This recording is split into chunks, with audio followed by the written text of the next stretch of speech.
Hi all, welcome to Parker's Reefs. I'm sitting down because it's Sunday afternoon. Well, I'm recording it Sunday afternoon, enjoying a beer and just working out how I'm going to put a heater into this tank, the idiot-proof reef tank.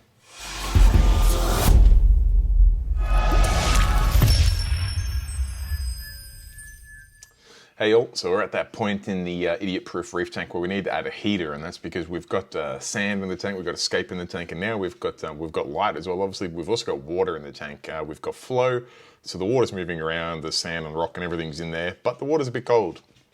Despite the fact that in my studio there, the room stays pretty warm. I find it much more economical to keep the room around 24 degrees than to heat each of the individual tanks to 24 degrees. That being said, the tank will still need a heater, particularly because it has a fairly low-powered light over it. The light's not going to cook the temperature of that water like some of my other tanks in the studio do, where I've got big metal halides over there pumping heat into them.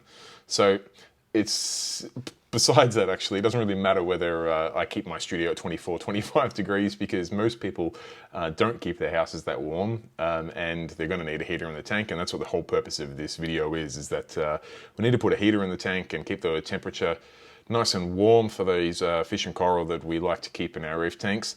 But also trying to make that as idiot-proof as possible. We don't want to make it so that someone's seeing huge temperature swings. We don't want to make it so someone cooks their tank. We don't want to make it so the heater shatters and sends glass everywhere. So there's a few considerations we want to take into account. Plus, we want to keep it as energy efficient as possible and a few other things as set and forget as possible. But before we go further into working out what heater to use, I'd like to just check out the comments from the previous couple of videos so we can keep everyone involved in this series. So let's cross to those now. Alright, so let's jump into the comments from the Idiot-Proof Reef Tank Aquascape episode, and that's because it generated quite a few varieties of feedback, so I want to make sure we cover some of that. Kobe pointed out that in America they have BRS, but in Australia we have Idiot-Proof Reef Tank by the god Parker's Reef. I appreciate the shout out, but I'm just another reefer just like you guys out there. Samuel Phillips said that it was a nice job again, Sam. I'm currently scaping my new Cade and I'm using Carib Sea Life Rock. I've really been enjoying the scaping process. If you have a large escape, it may be important to ensure it sits on the glass bottom of the tank. And yeah, make sure that if there's any sand shifts, it keeps the rock work balanced. And that's an excellent point. It's something that someone else pointed out in my video as well, that ideally you probably should put the scape in first and then add the sand in after that to make sure that your scape's sitting flush on the glass so that it is just going to be more stable. Thankfully for me, David Deer Park put together a really nicely balanced scape, so to be honest, I could put that on a bed of marbles and it's not going to move anywhere. But excellent, and thank you for pointing that out. Joshua W said $120 for 2 kilos of man-made cement is crazy. I'll send you a 10-kilo bag and you can make any shape you want for only $110. Yeah, I get it that it's man-made cement and it's, you can buy a bag of cement a lot cheaper.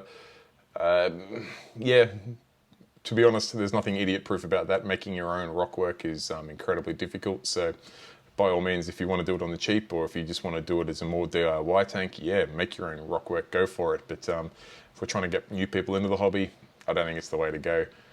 Squeaker Radio said that it's a super nice scape. $120 I think is a fair price. Thank you, I agree, I thought it was pretty fair. Let's have a look, see what else we can find here. Here we go, one of my favorites, John Gadbios. Fail. The value in this video series is showing how an average person getting started would do it.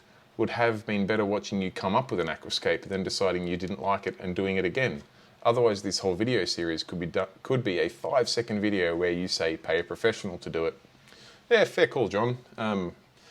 I must admit, I never said at the start of this video that I was going to make everything myself. Otherwise, I would have gone about making the glass box myself, and it's kind of no point in doing that when people that deal with aquariums make aquariums, and that's the way to go.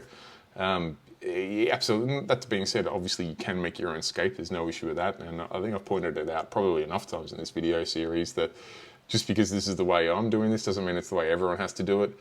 Personally, I'm a terrible scaper.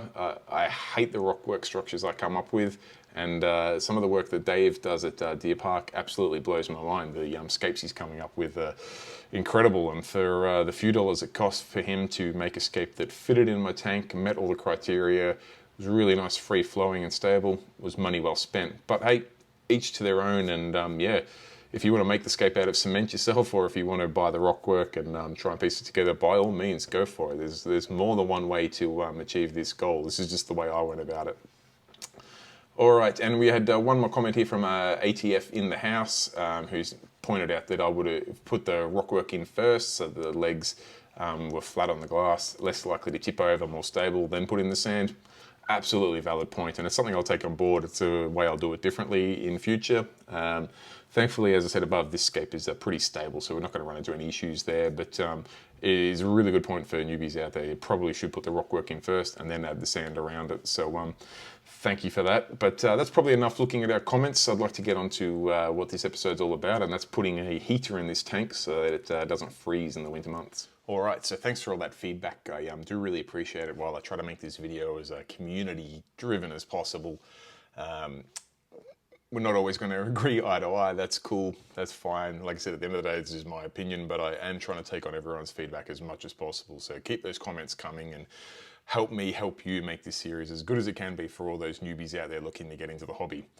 So let's get on to the topic of today's video, and that's heaters and how we put a heater into this tank, how we make it as idiot-proof and as simple and as non-daunting as possible. So when I jumped online, I had a look for some heaters. I popped into my local fish shop, saw what they carried, and I had a look, and no surprise, there's a huge range. It's particularly because it's something that's not marine specific. It's something that goes across all fish tanks. Most tanks need a heater unless you're talking like goldfish or something like that.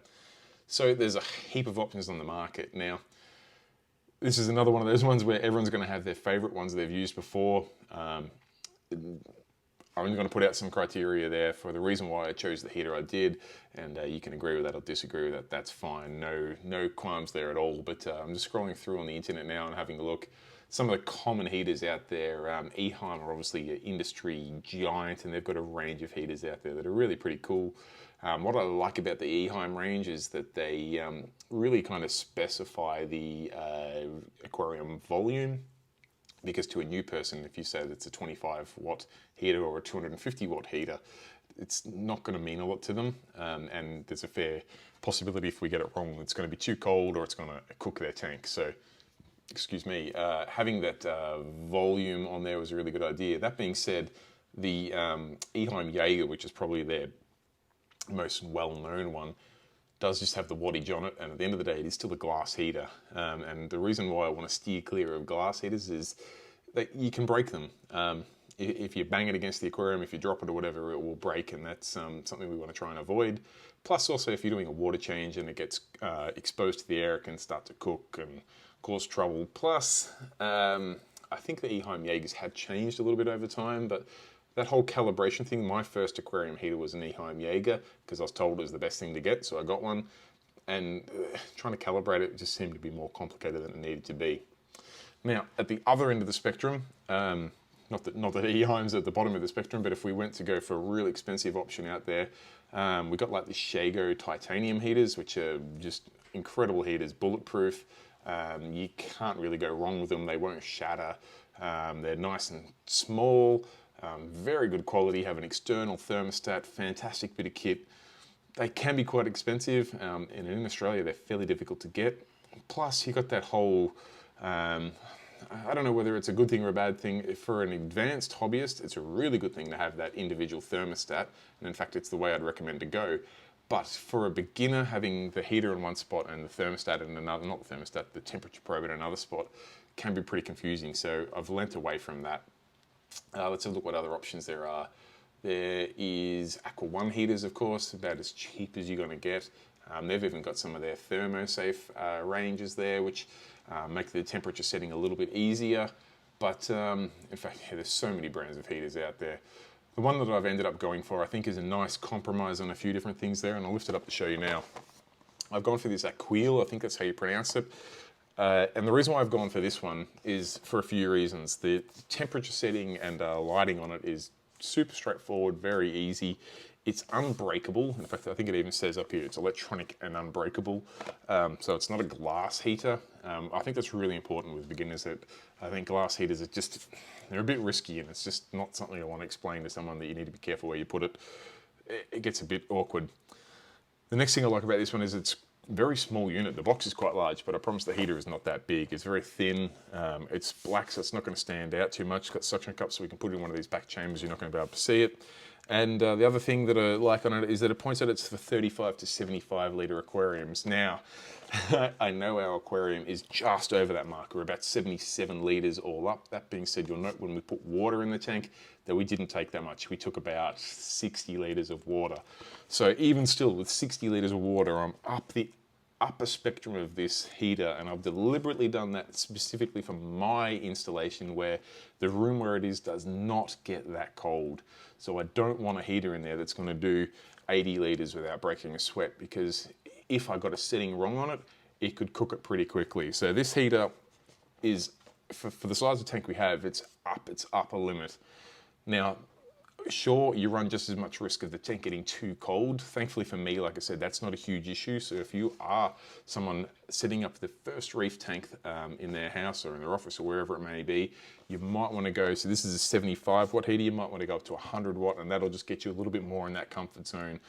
So your heater's going to be right in the sweet spot really for an 80 litre tank. But for me, this was perfect. Now, I figured let's get this out of the box, and I haven't opened it yet, so I'm not actually sure what you get, but there's our heater there. You can see if I put it next to my head, it'll give you some sort of indication. I have a bit of a jug head, but it's smaller than my head. It's super thin. You see it's like the thickness of a pen. It's very thin. It's got a very nice little temperature dial indication on there. It's got some cool lights that'll tell us when it's where its temperature is at. And it's got a nice long lead. It just feels like a good bit of kit. Aquil's got a good brand. It's got a good name.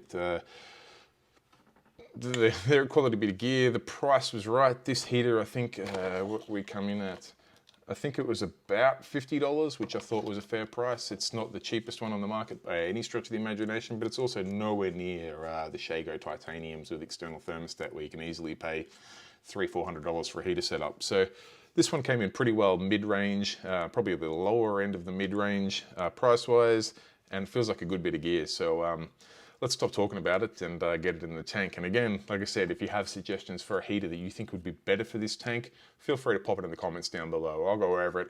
It's no skin off my nose. I'm happy to admit if I'm wrong. At this point in time, I've never tried these heaters before, but at this point in time, I'm pretty happy with this option. So let's go get it in the tank. All right, so here we are in the studio with the water box. We've got the real Reef Rock Scape in there. We've got the paleo sand. We've got the natural salt water. Got the Siche return pump doing its thing. All we need to do now is get some temperature in this tank, and that's where our Aquil heater is going to come into place. So I've just had a quick look at the instructions, and it's got this cool little caddy. It's like a little holder that you can unclip, and you can basically turn that around so that the suction cups are on the front. So for this testing example, I thought what we might do is put the heater right there on the front. I'll just grab a towel. All there really is to do now is to make sure that you keep a drip loop in there. You don't want the cable just running straight over the back, so any little drip loops will go down there. We need to go down past the power, then back up to the power point. So I'll make sure I run past it. In fact, I'll just leave it out to the side for now. And I'll plug him in. All right, we should see some activity on the front there. You can see the lights are spinning around. It looks like it's currently set to 27 and it's heating up to 27. So I'm not sure if you'll be able to see the lights there. I can move the camera in. All right, so we can see that its temperature is set to 27 degrees and we're getting closer to there now. In fact, it's heating up there quite quickly. We're going from about 22 degrees up to 27. So what I want to do now is just change that temperature. So I'm just going to slide it up for a second, just so I can take it off the glass. All right. So what I'm going to do now is press the button, and you'll see how that's raised the set temperature up. I'm going to keep clicking through. We should come back around here. So now we're at 21, which tells us we're a little bit hot. So I'm going to bring it up to 25, maybe even 26. Let's go for 26, and I'll leave that as our set point. And we can just watch that temperature come up now. All right, so now that we've got the heater set, and it's still coming up to temperature, that's fine. You can see that we've set at 26 degrees and we're at 23 now and slowly making our way up. All there really is to do now is to find a suitable location in this water box to put this heater. Obviously we don't want it in front of the tank where it currently is. If I scroll back out a little bit, you can see that's it's not really an attractive place. So let's have a look at where that heater could go, and we'll go from there. Okay, so our heater's still there running away at the front of the tank. Let's have a look at what options we've got in the back of the tank here. We've got the heater section, sorry, not the heater section, the return pump section there. One thing we need to be mindful of is that as this water evaporates, that's the section that's going to get the lowest. The display tank here, this will always remain the same water level. The other sections may drop a little bit as well, but this is ultimately the section that will drop the most. Obviously in our first chamber we've got the filter sock there. It's going to be pretty difficult to fit a heater in around it, which leaves our middle section here. Now currently I've got some foam in there, I think I do. We're going to need to get the foam out, or at least stack it up to one side, which is probably a good option. Since the water has to pass it, I can put the foam there. That'll make the water run past the foam, but it gives us this large chamber here for us to put, it's always going to have water in it, for us to put our heater in, and it'll also keep our cabling nice and tidy here. We'll be able to run it back with all our other cables. Should also remain fairly dry above that point, because that's where our light is. We're not going to have a lot of water there, we shouldn't get any splashing. Should be the ideal spot. Alright, so one of the first things I'm going to do is grab the power lead. I'm going to unplug the heater because I don't want to move it while it's still turned on. So I'm just going to pull it out from the power. So we've got the lead here. Heater's now not turned on, so I can pull it out of the display. And that gives us our heater here. Now, what I probably want to do is turn the cover around so that I can see the front of the dial. I want to stick the heater on the back wall, essentially, is what I'm saying. So I want to just remove this, flip him over, pop that back on. Now I'm going to sit this heater right here in this back chamber there, stick that against the wall there, which it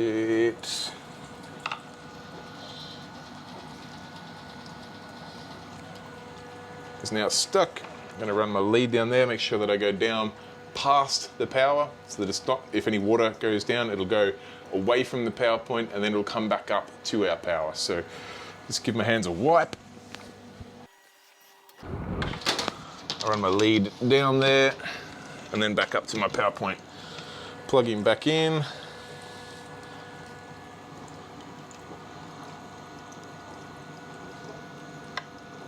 I can see that it's still set to 26 degrees and it's slowly getting up there now. It's still obviously around 23, 24 degrees, but that's essentially it. I'll just pan that down a bit so you can get a better look. You can see the foam here that I lifted up. Alright guys, that covers everything for this episode of the idiot-proof reef tank. We've now got a heater in this tank. It's nice and small, it's compact, it was affordable, it doesn't use a lot of power, there's minimal chance of getting the setting wrong, you can't break it. Feels fairly idiot-proof to me, but by all means, if you've got a better suggestion, please let me know. Pop it in the comments section down below. I'd love to hear what heaters people are using. Personally, on my larger tanks, I use Shago titanium heaters with external thermostats. I find they work well for me, but tell me what options you guys are using and which ones you think would have been best for this tank. I'm in love with the Aquil. I'm keen to see what results I get from it, and if I have any positive or negative feedback over the coming weeks, obviously I'll be sure to let you guys know. Other than that, we're at the stage now where we probably need to add some media in this back chamber and some bacteria so we can really get this tank cycling. After that, I'm really open to suggestions on what topics you guys would like to see covered in this tank. Obviously, we've got to get through a cycle before we can start talking about livestock, so I feel like there's got to be something in there about cycling or testing water or whatever it may be. But by all means, you guys give me some advice. I want to create the videos that you want to watch, so let me know what you'd like to see next and we'll go from there. Other than that, if you've enjoyed the video, give it a thumbs up. If you want to make sure you don't miss any future episodes of the Idiot Proof Reef Tank, be sure to hit the subscribe button and that bell notification. And if you've got someone you'd like to get involved in this series, if they're thinking about setting up a reef tank, or if they think it's too difficult, or you just want to show them how far the hobby's evolved, be sure to send them a link to the video or the series. It'd go a long way, I'd really appreciate it. Or share it on your favorite reefing or fish keeping forum or Facebook page. Other than that, guys, I don't really have anything else to say, so I'll let you get back to your day, and thanks for watching. Till next time, bye.